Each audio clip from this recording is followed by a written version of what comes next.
Estamos de volta com preliminar a imagem do futebol aqui na tela da Band. Conosco no programa, Dr. Luiz César Souto de Moura, ex-diretor de futebol do Internacional, Nestor Heim, ex-vice-presidente do Grêmio, e Walter Júnior, editor do jornal Metro, do Grupo Bandeirantes de Comunicação. Esse é o nosso último bloco e eu quero só pegar um gancho aqui do Dr. Nestor Heim, que diz que os brasileiros tomaram a surra dos alemães de novo essa semana. E mesmo Colônia, que não é da primeira linha dos times da Alemanha, envolveu completamente o Corinthians. Eu não vi o jogo do Fluminense. Hoje, o Fluminense joga contra o Colônia e o Corinthians joga contra o Bayer Leverkusen. Mas o jogo do Colônia foi um jogo muito mais lúcido do que o do Corinthians.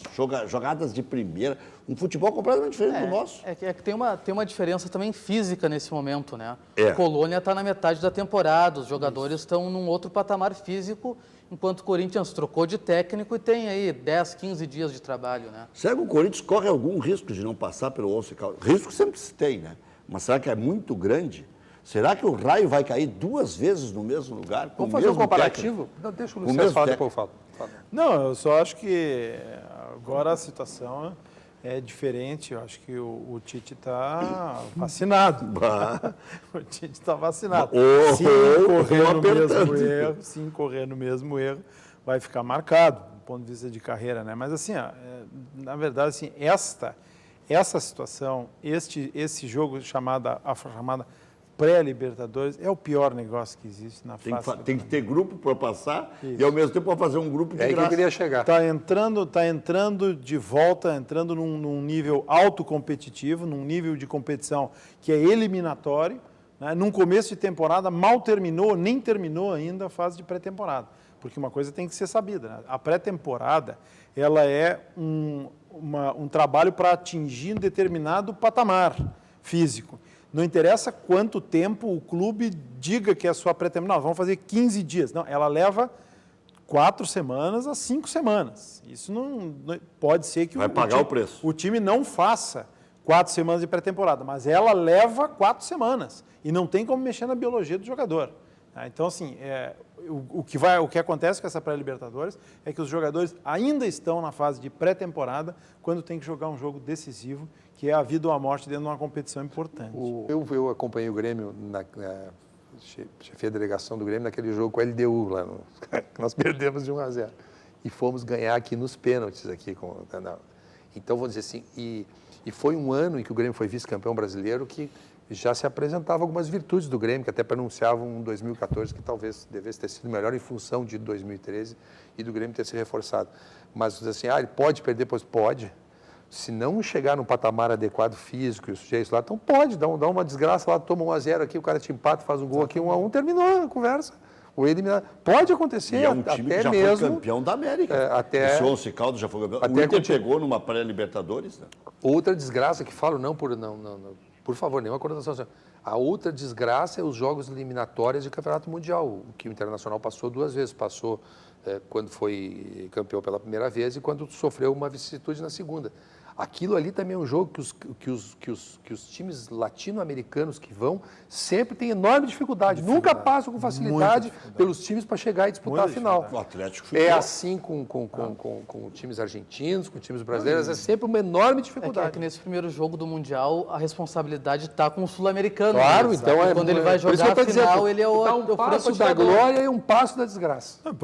Exatamente em 2006, o jogo aquele contra o time egípcio, o Al-Ahly, aquele foi um desastre, né? Porque não é uma xiripa de cabeça. Inter não jogou bem. Uma xiripa de cabeça do Luiz Adriano teria sido uma catástrofe aquele negócio. O contexto depois do jogo do Barcelona contra os mexicanos era de preocupação, porque o Inter tinha tido dificuldades no seu jogo e o Barcelona tinha vencido com grande facilidade o América do México. Pode jogar os 2 centroavantes, doutor Nestor? Olha, eu tenho dificuldade de ver essa formação funcionando.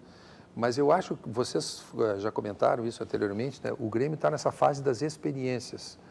E também com a responsabilidade, porque o Grêmio atende uma clientela, o seu torcedor. O torcedor do Grêmio quer ganhar Campeonato Gaúcho, enfim e tal. Mas este é o momento de fazer estes testes. Então, eu acho que o Campeonato Gaúcho, para o Grêmio, que tem esta realidade para viver, se presta para testar esta formação. E só uma informação adicional, esse jogador que chegou um pouco desconfiado da sua condição, estava bem ambientado no Cruzeiro com o Marcelo Moreno, os homens do futebol já conversaram com ele, já há um entendimento que essas pessoas já... Agora, inclusive... Isso se acerta. Né? Amanhã joga contra o Gramadense, mais uma oportunidade do torcedor assistir, o estádio estará lotado, por óbvio, tem 2.000 lugares só. O Lincoln tem 16 anos. Eu não lembro de jogador de 16 anos titular em Grêmio Internacional. 17 o Mauro Galvão, para 18. O Anderson do Grêmio. O Anderson foi titular 16. Acho que era 17 já. Não, 16. 16 anos. O Bruno surgiu com 15 anos, acho que com 16 já ganhou algumas oportunidades entre os titulares. 16 anos é uma criança. Mas o que acontece? Tem jogador que depende muito da posição, né? Especialmente o atacante. Eu acho que o atacante ele tem um perfil que ele tem que ser mesmo abusado. Tem que ser um jogador abusado, irreverente. E não dá para corrigir muito. Não, corrige um pouquinho. Eu acho que o melhor exemplar para mim de atleta, de jogador, de caráter, nesse sentido, era o Rafael Sobis. O Rafael Sobis teve aquele Grenal que nós jogamos, nos enfrentamos com o Grêmio numa Sul-Americana, que chovia em Porto Alegre, um jogo no Olímpico, o Cuca era o treinador do Grêmio e a defesa do Grêmio foi para cima do Sobis e fez falta, e ele levantou uma hora, disse alguma coisa para um dos zagueiros do Grêmio, eu perguntei para ele depois no vestiário, o que tu disseste para ele? Eu disse para ele, pode me bater, quanto mais vocês me baterem, mais eu vou para cima de vocês. Era o Claudio Miro, o zagueiro. Ele era era um jogador que tinha esse perfil, assim, né? Ser um jogador abusado, irreverente, muito brincalhão. A memória do Salzano aqui é impressionante, porque ele que lembrou que era o Claudio Miro, eu já não ia mais lembrar. O que eu não acho legal é o seguinte, o jogador tem que gozar, saber ganhar, gozar no sentido sexual, você já me olhou com esse nariz e com o olho assim. Não olhei nada. O que você me falou? Não olhei nada. Gozar de gozação. Mas quando tem a volta, tem que saber também levar a flauta, não, né? tá Porque aí certo, senão fica mal, né? Tem que saber levar. E não adianta fazer só o cero, né? Tem que saber, tem que fazer e depois tem que aceitar, né?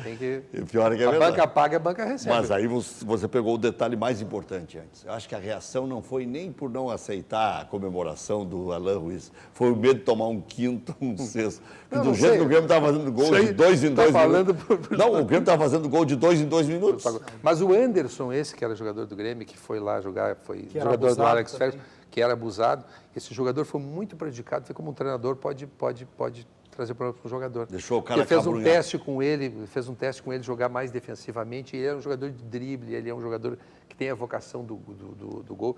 Esse jogador ficou muito sufocado. Esse jogador vai jogar aqui no Brasil, não sei em que time vai jogar, e o futebol dele vai sobrar aqui no Brasil. Obrigado, doutor Luiz César, obrigado, doutor Nestor. Foi um prazer. Passou rápido. Obrigado, Walter. Bom final de semana. Amanhã tem o Grêmio contra o Gramadense. Segunda-feira tem o Internacional, 6 da tarde, um horário burro, né? Porque as rádios não podem transmitir, contra o Juventude. Na outra quarta tem o Grêmio contra o Novo Hamburgo. Na sexta, o Shakhtar, que vai jogar contra 5 brasileiros em 10 dias, joga contra o Internacional, sexta, 8 da noite. Bom final de semana, até sábado que vem.